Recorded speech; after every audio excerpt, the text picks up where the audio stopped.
What's up mga idol? TNT, nag-react na din sa pagkapanalo ng Hinebra.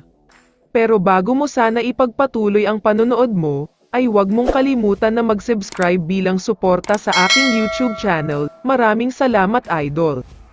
Unahin na natin pag-usapan ang naging laban ng Rain or Shine at TNT dito. Isang classic game din ang natunghayan nating lahat.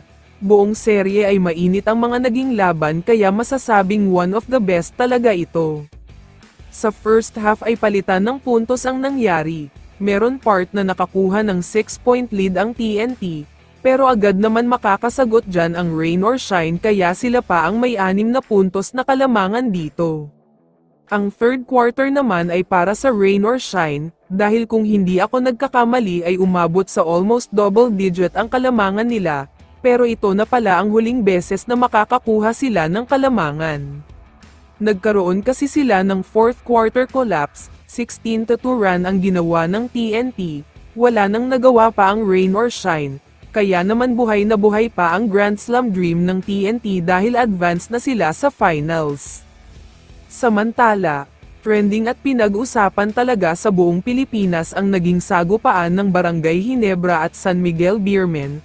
Pwede nga daw itong maging Battle of the Year dahil sobrang dami talagang nangyari dito.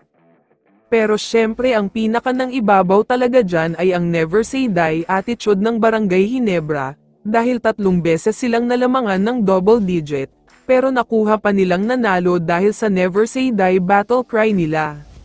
Sa first half ay lumamang ng 16 points ang SMB, nakabalik ang Hinebra sa third quarter pero bumalik sa 13, nakabalik uli Hinebra pero bumalik sa 10 points, pero sa dulo ng laban ay dito na ang nakakakilabot. Teniente L.A. Tenorio to the rescue, mula sa tres niya na palabas na sana, sa mga big time play niya sa mga kakampi niya, at syempre ang game winner niya na talagang nagpaluha at nagpaiyak hindi lang sa kalaban pati na sa mga Hinebra fans.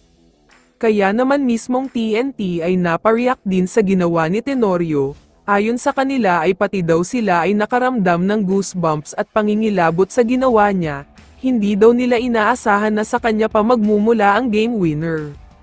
Pero nagpapasalamat ang TNT kay LA, dahil sa kanya ay magkakaroon ng Game 7 ang Hinebra at SMB, ibig sabihin lang niyan ay extended ang pahinga nila dahil nasa finals na sila, pero kailangan daw maghanda dahil sobrang lakas Hinebra.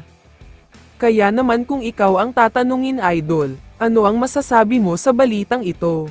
I-comment mo naman ang sagot mo sa tanong na ito. So dito na nagtatapos ang video na ito. Maraming salamat sa pagsuporta at panonood mga idol. Ingat at bye-bye.